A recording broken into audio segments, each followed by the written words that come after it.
Welcome to the next episode of Discipline, Desire, Dedication. My name is Dakota Lang, along co-host Garrett Cotton. What's up, brother? Doing good. We are celebrating. Celebrating. Got into the brand new year. We've already accomplished a couple challenges. Now we got to teach some people about what we've been through. Yeah, I know. Finished the 72-hour fast as well. Been in the ice plunge, staying consistent in the gym. Been traveling a little bit. Already got a travel week done. So that was one of the biggest challenges, especially going from over the holidays, staying at home, getting out on the road. Used to the family. Yeah, used to the family, getting back on the road, getting back into the grind, as well as holding to routine. Yeah. Right. It's very challenging. So obviously you don't have a cold plunge when you're on the road. So it turns into cold showers, but still stay in the consistent habit of doing it every day. Mm-hmm. So hitting the gym, nobody's watching you. Yep, hitting the gym, small stuff like that. So hope that y'all are staying with your goals as well. Stay strong, and like we always say, choose hard. That's right. So, but yeah, 72-hour fast is complete. What were some of the challenges that you felt? Oh man, the hunger on day one is like, it was pretty intense. Stomach growling all day long, headache, fatigue, getting tired. Caitlin, I'm sorry. Let's just say that real quick. Caitlin's strong to be able to be with me whenever I'm hungry. Cause I used to always say that feed me is one of the biggest things. You got to feed me. And when I'm hungry, I'm a little bit snappy sometimes. So yeah, shout out Caitlin. Yep, that's right. Yeah, I would definitely say the first day was pretty challenging as far as like hunger, stuff like that. But whenever you get past the day 2 into day 3, on day 3, you're pretty much just kind of like looking you feel like you could go a week. Yeah. You don't want to, but you feel like you could. Yeah, definitely don't want to. You know what I mean? But you can feel your body transforming. And I think it's more of the fact of us as humans, we're kind of trained to just like go into the kitchen, open the fridge, open the pantry. I say that's the worst part. Like Caitlin would ask me to go get her water or something like that. And I'm like, yeah, I'll fill up the water. You open that fridge and like, while it's open, let me look around. Just see what's in here for a second. Or even walk. I try and avoid the kitchen because you walk through the kitchen and you're like, oh, just look in the pantry for a second. But you can't even be in that room. Like it's banana sitting on the counter just right there to grab. Literally. So easy. But you got to stay strong. Heck yeah, man. Well, we're going to talk about coaching and leading today. And also how that'll kind of tie into some of the challenges we've had. Yeah, absolutely. So coaching and leading, obviously there's a lot of different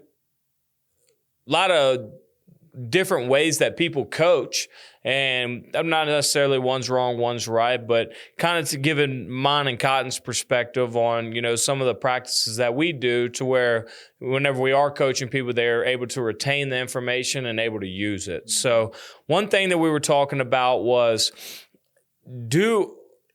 is it common for people to all be coached the same, or are they supposed to be coached different?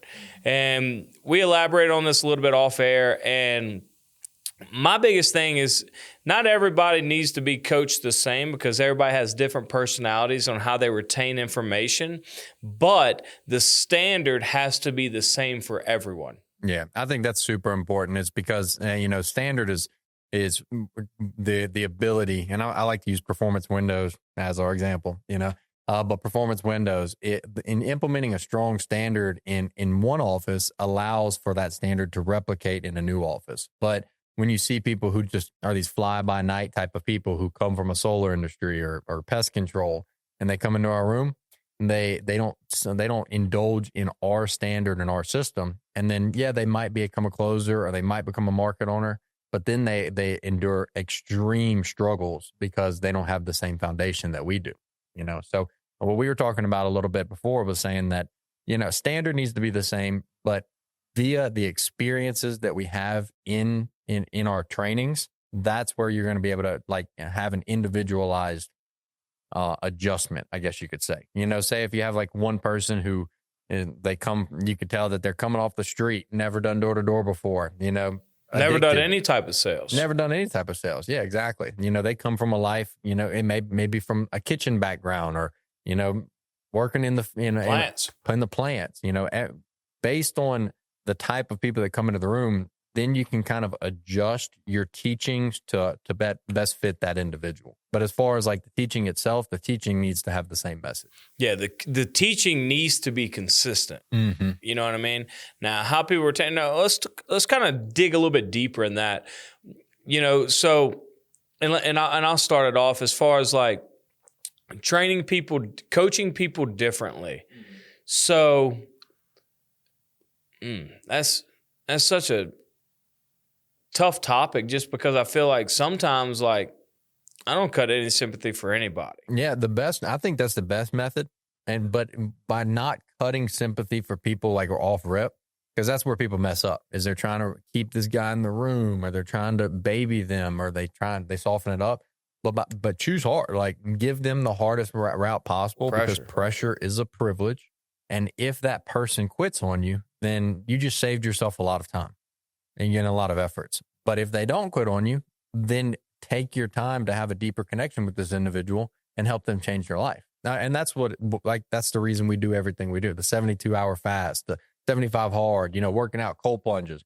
We do these things so that we can tell people that these are the things that changed our lives, but if they're not willing to take the same risk that we took, then they don't need to be in the room with us. It's a waste of our time. That's another good point, because like you were talking about the 72-hour fast, cold plunging, exercise, and having recruits live in our house, or if you're not with Performance Windows, it's more or less of being a mentor for people, letting people come live in our house and we mentor. Those are the systems. Yeah, exactly. Those are the systems, but at the same time, like, a way to be a great coach is whenever your people that you're mentoring or coaching have seen you do it, or they know that you've done it. You know what I mean? Obviously, I tell people all the time, I ain't got nothing to prove to you, buddy. I've already done it. You know what I mean? But at the same time, they've heard it from other people and they've seen me do it, or they've heard other people say that they've seen me do it. If you feel like you're not getting the message across to your people, it could be that they're not respecting you enough, because you got to ask yourself, are you doing what you're telling them to do? And just like, go ahead. And for examples of that, I mean, I always, on my perspective, and whenever my experience in Performance Windows, I was going through and we were steady climbing every month. We were increasing total revenue. We were winning. But when we would see a slump, I would have a self-analysis. I'd be like, am I still doing all the things that I was doing in these previous winning months? Am I doing those things? And those things would usually be, me and Dakota would always say, I need to get a recruit in my house. I got to get back in the gym. I got to get back on my meal prep, whatever it is. But I would remind myself, and it would come back to accountability on myself. And by holding myself to a higher standard, it allows me to hold my people to a higher standard. Yeah. And yeah, definitely holding yourself to a higher standard, because like we talked about it. I don't even remember when we was talking about it, but like integrity. You know what I mean? It's way easier to not do what you're supposed to do when you ain't got nobody watching. Yeah. And then having a recruit in your house, you have to be 150% bought in and dialed into the systems, because I can't be saying, hey, yeah, in order to be successful like me, you got to wake up at 5 and then I'm sleeping till 7. I can't say, in order to have the same successes that I've had, I can't say you got to take a cold shower and then I'm not taking that cold shower, And let's kind of dig into, as people progress in their career, whichever career you're a part of. If you're part of Performance Windows, great. But even in our position, as we've grown, when you're coaching a knocker, is it different than is your coaching different than how you coach a closer, or is it the same principles? I would say it's same principles, but I expect more of a closer. I think that I have a shorter leash for closers, because knockers are trying to figure out the basics of it, whereas a closer should have proven himself or herself by this point. So I feel like closers, I'm a little bit more aggressive, a little bit more cutthroat type on my trainings. I expect more, especially because I've trained so many closers. See, me personally, I think opposite. I think that I should hold them each to the same standard, because if I have knockers that are not hitting the quota, quote unquote, to qualify a closer, then you got to get out the room. You got to get out the room. Same as closers. If you're not striving to be the next market on, you got to go. Yeah. You know what I mean? That quick action is what helps for a successful office for sure. But there are some people, and I think there's not a ton of examples of these, but, even for like me, it took me 6 months to qualify, the first 2 months, but you could tell from day one that I was going to make it happen. And I think that's probably the biggest factor is like being able to recognize the individuals who are going to be here and the people who are wasting your time. As a knocker, I've seen people who are going out there and hitting their pins, hitting their hours, doing above and beyond, and they're not seeing success. On those people, it's hard to kick them out of the room because what if they're a great trainer? What if they're a great, or they're doing everything right? Because Jared Forrest was that guy. Jared Forrest was a guy who he was the best knocker in the room. Jesse Joyner, we could send Jesse out and Jesse will train everybody, but it took him a long time to get qualified and it took him a long time to progress any further. You always hear different people talk about like, oh man, this dude's hard on me, or this guy's, he coaches me different. I take it better. You know what I mean? You got the people that me. I'm a hard nosed. I'm a get loud, and you're gonna know I'm standing here. Yeah, message will be received. Yeah, message will be received whether you want to or not. You know what I mean? But you got some people that coach, and it's way more of a calmer approach. You know what I mean? Me personally, I think that some of the best coaches in business, life, are some of the best observers. Mm-hmm. You know what I mean? They're able to read a room, right? And be able to see what is getting retained. I would say even in my position now, like a lot of the advice that I give is based on, like I won't use any names, but in a San Antonio office, there was a situation that via my prior experience, I've seen this type of individual and, Thomas, the market owner, didn't really know how to handle them. And when we approached it with the same type of information that I've experienced, it turned out to be one of the best results for us. But what were you saying right before that as far as like before I started talking?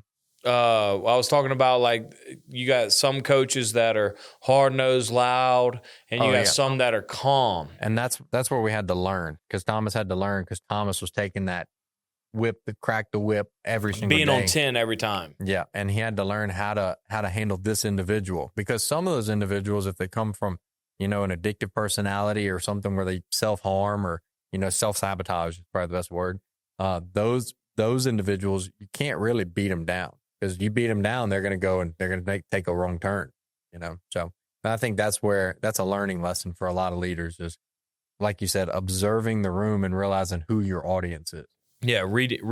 Yeah, realizing who your audience is. That's a good point. I was going to say something, but I lost my track. Body's still getting back in the grind after the 72-hour fast. Mental clarity, huh? Yeah, I was thinking about what it was, but it was along the lines of coaching, hard nosed and calm. I'll tell my people that you have to be the person you want to be led by. It's kind of like the big message of this that I like to tell people. And whenever we're telling people that they need to go out there and hit these hours, they need to go hit their pins and doing all the above. And, we're not seeing success. Then I start to ask them, what are you doing on your day to day? Are you going out there and are you showing them how to put up appointments? Are you showing how to set a qualified appointment? It comes back to you need to do more. I mean, going out there on the doors is sometimes that's your cold plunge in this job. Going out there and just saying it's going to suck. I got to go out there for an hour, but 1 hour is going to be rewarded. Going out there 5 combos with 1 knocker is going to change his whole day's perspective. And that might be the difference in a sale or not. So for me, it's just coming back to being willing to put myself out there or put yourself in the front lines or doing whatever the case is where the cold showers or the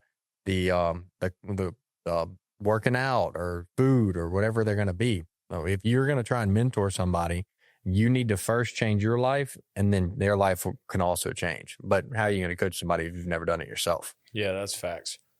Yeah. Definitely got to do that. What's some of the stuff you've done with your people? As far as coaching, Mm-hmm. I would say the biggest thing is follow-up. You know what I mean? When you coach somebody on something, it's easy for you just to assume that they retain the information, but a quick follow-up is going to drive home the point. That's true too, because I've seen too in my experience now of because of failure to follow up, people will gaslight you on the original talk. Yeah. And they'll gaslight you and be like, dude, I'm so glad we talked about this. This is perfect. This is exactly what I'm going to eat. I'm going to go do this right now. And then we still slump. And it slumps worse. But it's because of lack of follow up. But if you follow up on that person and be like, hey, what did this knocker do?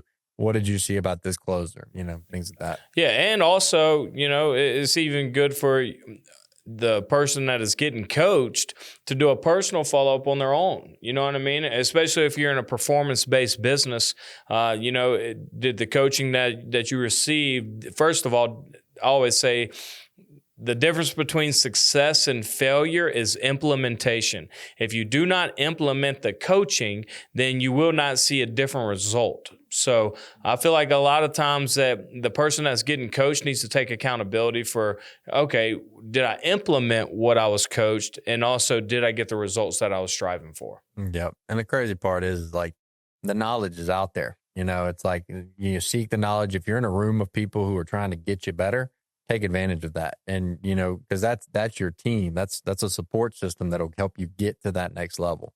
So, but even if you don't have that, reach out, look for podcasts, look for books, things of that nature. Because if you want to be successful, it's kind of the same mindset.